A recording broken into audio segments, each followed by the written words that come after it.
Welcome my curious friend. Today we are going to study exercise 3.2 का question second करने जा रहे हैं जो कि है क्लास 9th का। इसमें क्या करना, see figure 3.14 and write the following. Clear? The coordinates of B, the coordinates of C, point identify by the coordinate -3, -5 and point identify by the coordinate A, abscissa of the point D, ordinate of the point H, coordinate of the point L, ये सब आपको बताना है। ठीक, अब यहाँ कह रहा है फिगर 3.14, तो आपको पहले सबसे पहले अपनी बुक आप ओपन करिए, जो क्वेश्चन है वहां पे आप जाइए, वहां पे आपके पास एक फिगर बना हुआ है, वो भी बड़े आराम से। ठीक है, सबसे पहले ये क्या कह रहा है कि जो कोऑर्डिनेट ऑफ बी है इसको बताइए। कोऑर्डिनेट का मतलब जो एक्स एंड वाई की जो वैल्यू है उसको आपको बताना है। क्लियर? तो कोऑर्डिनेट ऑफ बी क्या है, यहाँ पे है, कहीं पे बी दिख रहा है, CEH एंड बी यहाँ पे आपको बहुत ही अच्छे से दिख रहा है। जब बी यहाँ पे दिख रहा है तो इसका कोऑर्डिनेट क्या है, सबसे पहले एक्स वाला लिया जाता है, उसके बाद वाई।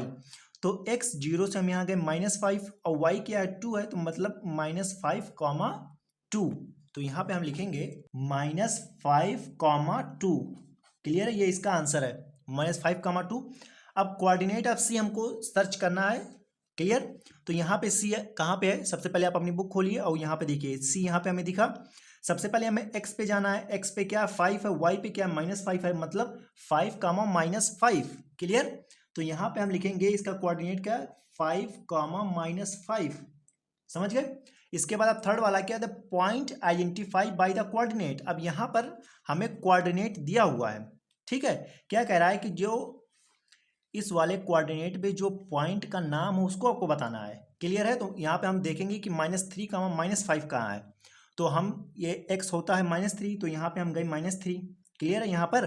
उसके बाद y पे -5, तो y पे 1 2 3 4 -5, मतलब -3, -5, ये क्या है, e है। क्लियर? तो यहाँ पे हम लिखेंगे e। समझ गए? इस तरह से आप लिख सकते हैं। इसके बाद point identify by the coordinate 2, -4। तो यहाँ पे सबसे पहले आप जानते हैं 2 किसको बताता है, x को। तो यहाँ पे हम 2 पे गए और -4 नीचे हम आएंगे, x एक्सिस के नीचे आएंगे, ऊपर तो नहीं जाएंगे, नीचे आएंगे, तो यह हो गया -4।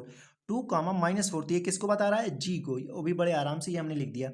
अब इसके बाद क्या आता है हमारा, the abscissa of the point D. Abscissa, अब यहीं देखो गड़बड़ कर देते हो।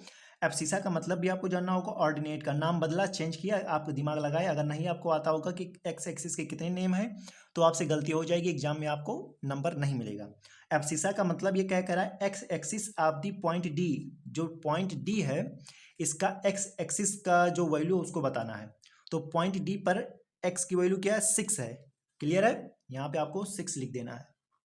अब यहाँ पे the ordinate of the point H. अब ऑर्डिनेट का क्या मतलब होता है, वाई एक्सिस की जो वैल्यू है पॉइंट एच पे उसको बताइए। तो सबसे पहले हम पॉइंट एच पे जाएंगे, हमारा यहाँ पे है। अब यहाँ पे जो ऑर्डिनेट है, ऑर्डिनेट क्या, -3, मतलब वाई एक्सिस की वैल्यू क्या, -3। तो यहाँ पे आप बड़े प्यार से लिखेंगे -3। अब यहाँ पे हमें बताना है कि the coordinate of the point L. अब कोऑर्डिनेट आ गया, मतलब कि दोनों एक्स एंड वाई दोनों।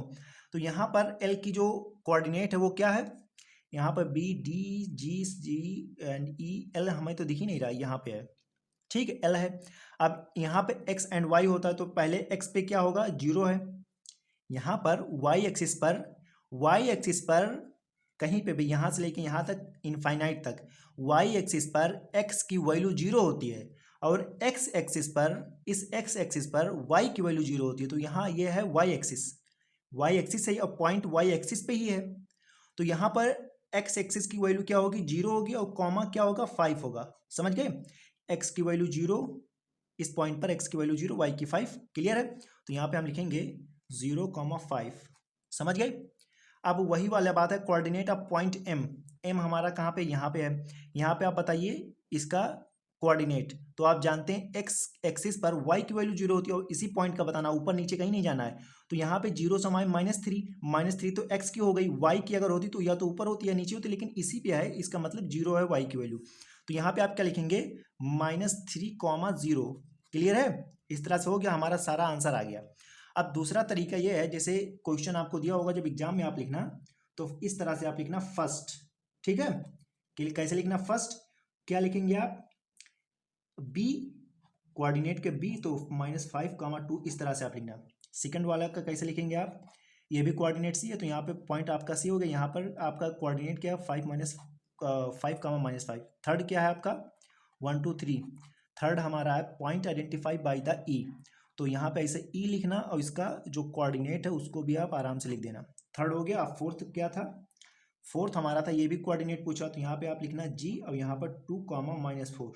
अब यहाँ पे आएगा 5 हमारा आ गया एब्सिसा ऑफ द पॉइंट, मतलब आप यहाँ पे लिखेंगे पूरा पूरा ये वाला abscissa point, abscissa of point D is equals to 6 करेंगे। क्लियर है? इसी तरह से आप 6 पार्ट में क्या करेंगे? ऑर्डिनेट ऑफ पॉइंट एच, तो यहाँ पे आप लिखेंगे ordinate of point H, ordinate of point H is equals to -3। Clear है? अब इसके बाद 7 है, ठीक है। 7 पार्ट क्या है? इसमें कोऑर्डिनेट लिखना, तो बस वही वाला लिख देना कि L और यहाँ पर 0,5। उसके बाद 8th पार्ट हमारा क्या है वो बताइए आप? 8th पार्ट हमारा है M, इसमें भी कोऑर्डिनेट बताना, तो ये हो गया M और यहाँ पर 3,0। ये हो गया हमारा सारा आंसर। तो जब एग्जाम में लिखेंगे तो इस तरह से लिखेंगे, और कोऑर्डिनेट जब बताना होगा तो वो पॉइंट लिखना, उसके बगल में, मतलब इसके बगल में तुरंत ही -5,2 कोऑर्डिनेट का नाम भी लिख देना, जो जो पॉइंट होगा C 5, -5, इस तरह से आप लिखना। अब एब्सिसा मतलब एक्स एक्सिस की क्या वैल्यू है, ऑर्डिनेट मतलब क्या वैल्यू, तो यहाँ से लेके यहाँ तक उसका पूरा लिखना पड़ेगा। उसके बाद इज इक्वल्स टू 6 लिखना, इज इक्वल्स टू -3। अब यहाँ पे L वही वाली बात होगी, M वही वाली बात होगी। तो ठीक है, आपको एकदम बढ़िया से समझ में आया होगा। तो I hope you enjoy answer second. तो वीडियो आपको कैसी लगी कमेंट्स में बताएं, वीडियो को लाइक शेयर और चैनल को सब्सक्राइब करें। Thank you for watching this video.